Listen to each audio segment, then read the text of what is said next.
At our family picnic, I checked my account. It was gutted to $189.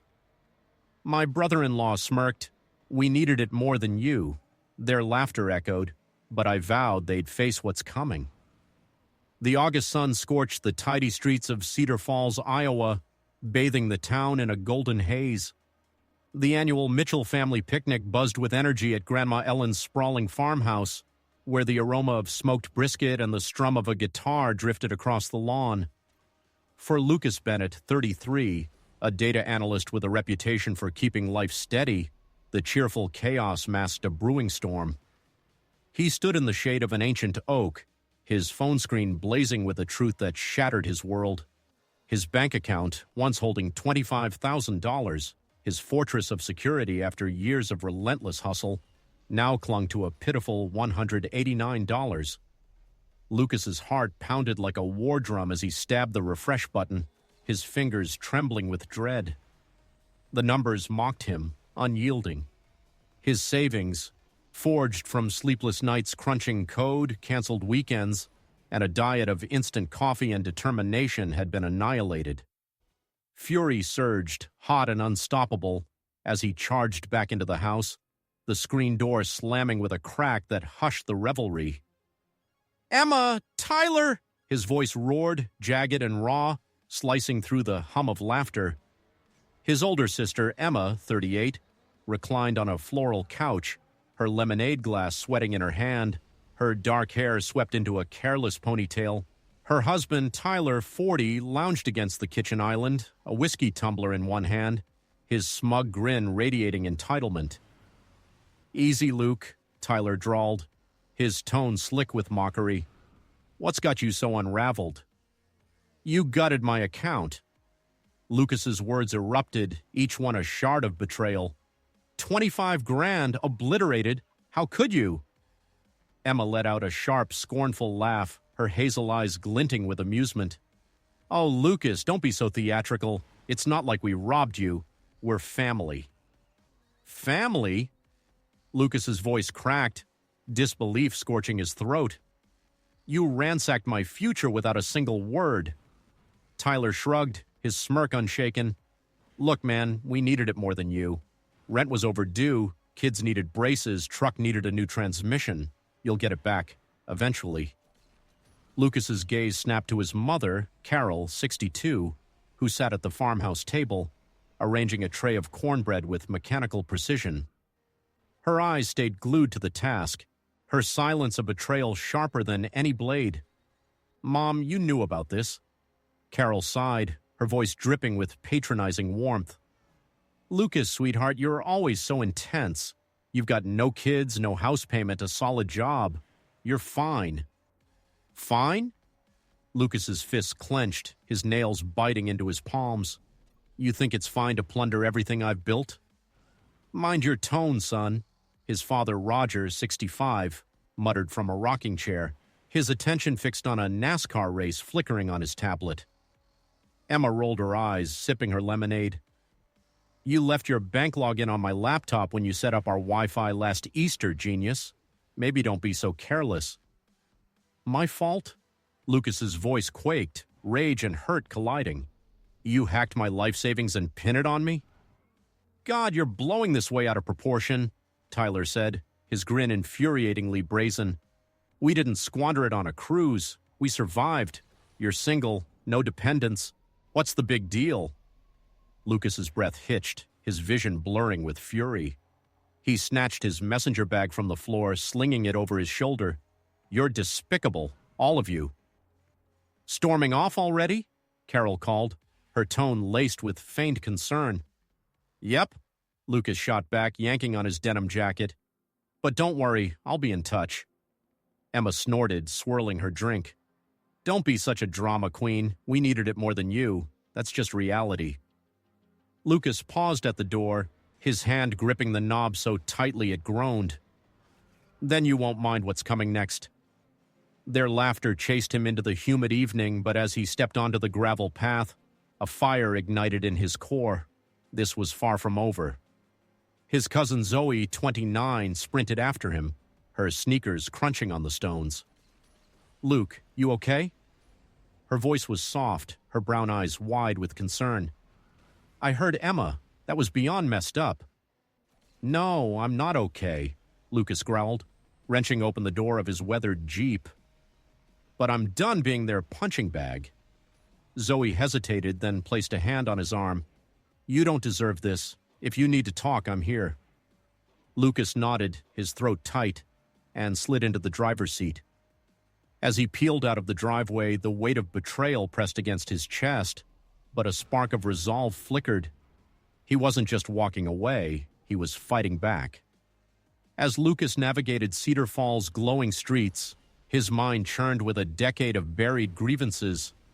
He'd always been the steady one, the guy with the reliable tech job. No spouse, no kids, no excuse to dodge family demands. It started small, deceptively innocent. Emma's electric bill was late.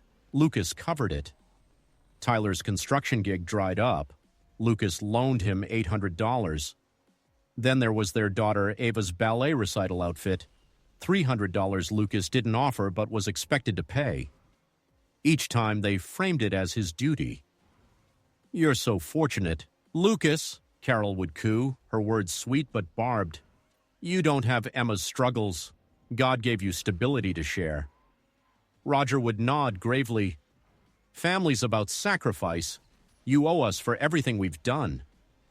But Lucas had fought his own wars, a brutal 8-month layoff, surviving on canned soup and freelance scraps, missing his college roommate's bachelor party to rebuild his savings, paying off Emma and Tyler's $5,000 credit card debt 5 years ago, money they never repaid, never acknowledged. He'd never asked for help, never complained, but their expectations crushed him like a relentless tide. Last month, Emma had texted about the picnic. "Bring some desserts," she'd chirped, "and maybe your card, LOL."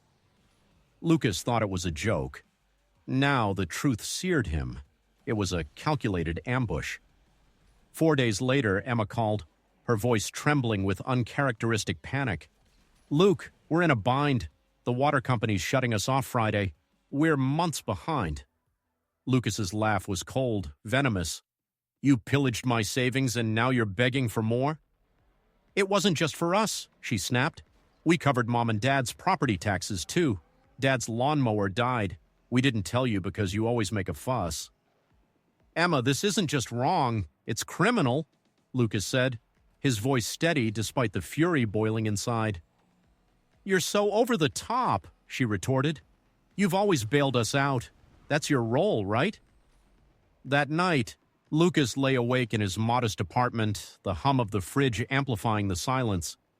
He replayed every favor from the past 12 years, the $150 here, $600 there, Carol's guilt-soaked, "You're our rock," Tyler's cavalier, "You can handle it." They didn't see him as a brother, a son, just a vault to crack open. He dug through old emails, finding a trail of Venmo requests and vague promises of repayment that never materialized. Each one was a reminder of how he'd shrunk himself, silenced his needs to keep the family afloat. The picnic wasn't a one-off betrayal. It was the culmination of years of exploitation. 10 days later, Carol called, her voice clipped and formal. "We need to talk, Lucas. Family dinner tonight, just us." No warmth, no apology, just expectation. Lucas's stomach twisted, but he went. Part of him craved accountability. Part of him braced for manipulation. He found neither remorse nor honesty. Emma sat at the farmhouse dining table, arms crossed, her eyes blazing with defiance. Tyler sprawled beside her, cracking open a craft beer, his smirk as audacious as ever. Carol bustled in the kitchen, clattering dishes to avoid the tension. Roger flipped through a hunting catalog, oblivious. "So," Emma began, her tone sharp as a blade, "are we going to handle this like adults or what?" "Depends," Lucas replied, his voice cold as granite. "You ready to admit to grand larceny?" Emma scoffed, her laugh piercing. "God, you're so extra. It wasn't theft. It was family money. You always chip in." "You can spare it," Tyler added, his grin maddening. "Why the meltdown?" "I didn't give permission. Lucas said, each word deliberate. You didn't ask because you knew I'd say no. You didn't say no, Emma shot back, because you didn't know. Technicality. Lucas turned to Carol. You're okay with this? Your daughter stealing from your son? Carol averted her eyes, twisting a napkin. We all agreed you could handle it, Lucas. You're the anchor. Anchor? Lucas's voice rose, trembling with rage. You trusted me to stay silent while you ransacked my life. Stop saying steal, Emma shouted. It was for the family. Then you won't mind the family facing the consequences, Lucas said, his voice low, lethal. Tyler's eyes narrowed. What's that supposed to mean? Lucas didn't answer. He reached into his bag, pulled out a thick binder of bank statements, and slammed it on the table. $2,000 on a gaming console, $1,200 on Uber Eats, $5,500 to pay off your RV loan, Tyler? You thought I wouldn't investigate? Emma's face drained of color. You went through our accounts? Oh, I went deeper. Lucas flipped open his laptop, revealing a meticulously crafted spreadsheet. Every charge, every transfer, color-coded, time-stamped, and cross-referenced. I filed a fraud report. The bank's investigating. So's the Cedar Falls PD. You called the police? Emma shrieked, leaping to her feet. Before anyone could respond, 4 heavy knocks shook the door. It swung open, revealing 5 agents in dark jackets, badges glinting under the chandelier. Financial Crimes Unit, the lead agent announced. Lucas Bennett? That's me, Lucas said, standing tall, his heart racing but resolute. Thank you for your cooperation, the agent said, turning to Emma and Tyler. You're listed as parties of interest in a case of financial fraud and identity theft. Identity theft? Carol gasped, clutching her chest. They're our family. Family doesn't get a pass for illegal activity, ma'am, the second agent said, her voice calm but unyielding. Emma collapsed into a chair, her bravado shattered. Tyler stood frozen, his beer slipping from his hand, shattering on the hardwood. Carol's eyes brimmed with tears. Lucas, please, she whispered, her voice cracking. We didn't mean to hurt you. You're our foundation. Lucas met her gaze, unflinching. You don't get to cry now. As the agents began questioning Emma and Tyler, Lucas grabbed his bag and slipped outside. The night air was cool, the stars sharp against the Iowa sky. For the first time, he felt the weight of their expectations lift, replaced by a quiet, burning resolve. The fallout was swift and merciless. Emma and Tyler scrambled, hiring a lawyer to resolve the issue privately. No apology, just deflection. Lucas's attorney, a sharp former prosecutor, urged him to press forward, and he did. Emma's bank accounts were frozen. Tyler was terminated from his real estate job. Carol and Roger faced foreclosure threats, their pleas for Lucas to drop the charges relentless. Emma texted daily, her messages a mix of rage and desperation. You happy now? You ruined our lives over a few bucks? A few bucks? Try tens of thousands, a lifetime of Lucas's sacrifices. Carol left voicemails, her voice quivering. We could have handled this as a family, Lucas. They're talking jail time. We might lose everything. Lucas didn't reply. He didn't call back. Guilt, once a suffocating shadow, no longer held him.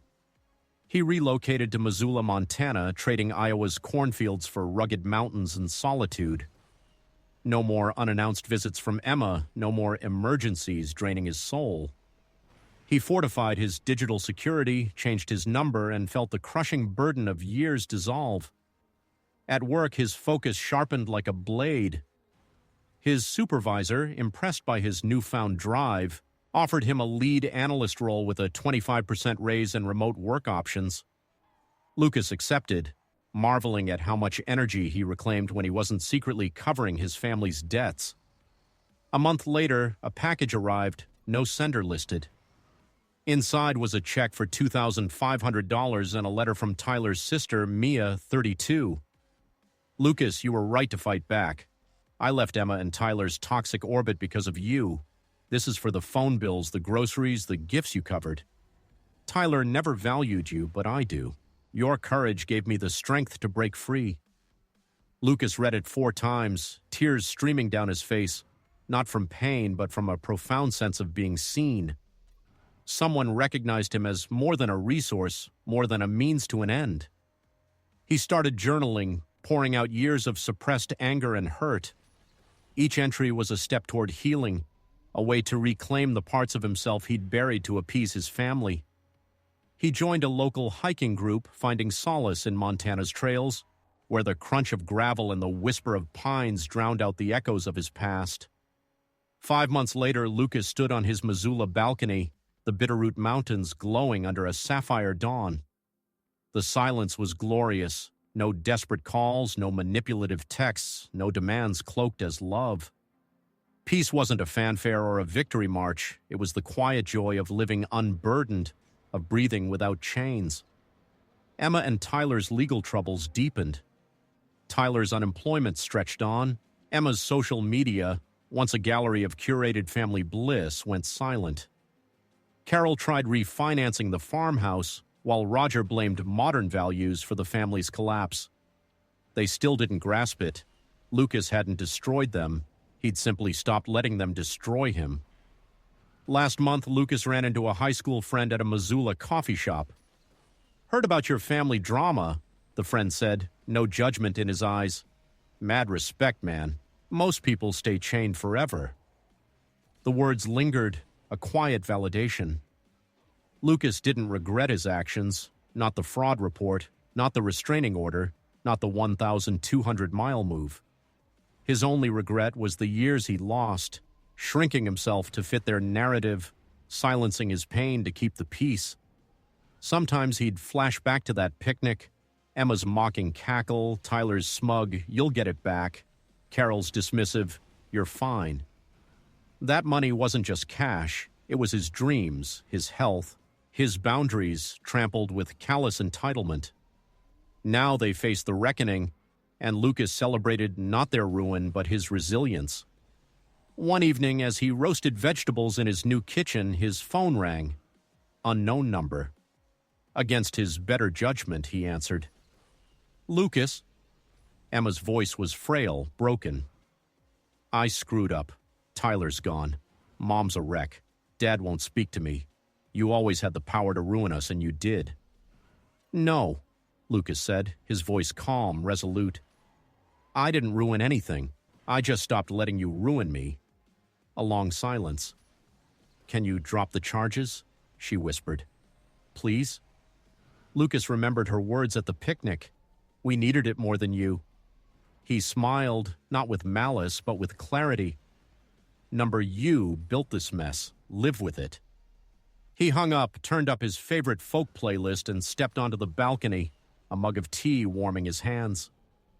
The stars glittered above the mountains, and for the first time since his late 20s, he was free, not just from their greed, but from the version of himself that stayed silent too long.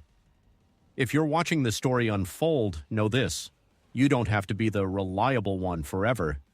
If you're the person everyone leans on, the one expected to give until you're hollow, you have the right to say no.